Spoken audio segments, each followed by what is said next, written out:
दोस्तों क्या हाल हैं, कैसे मिजाज हैं। उम्मीद है आप सब लोग खैरियत से होंगे।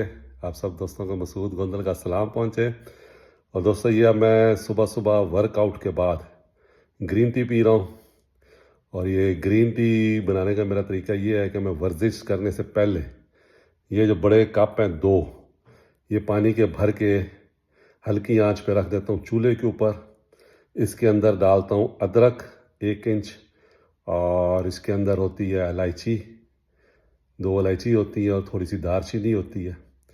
और जब तक मैं वर्जिश करता हूँ, वॉक करता हूँ आधा घंटा, उस वक्त तक ये आधा रह जाता है, 1 कप रह जाता है। फिर इसको उतार के इसके अंदर ग्रीन टी की एक जो है वो पत्ती डालता हूँ, जिसको आप साशे कहते हैं या टी बैग कहते हैं। और 1 नींबू डालता हूँ। और मुकम्मल एक्सरसाइज करने के बाद इसको फिर आराम आराम से पीता हूँ, साथ साथ काम करते हुए। ये मेरी डेली रूटीन है सुबह।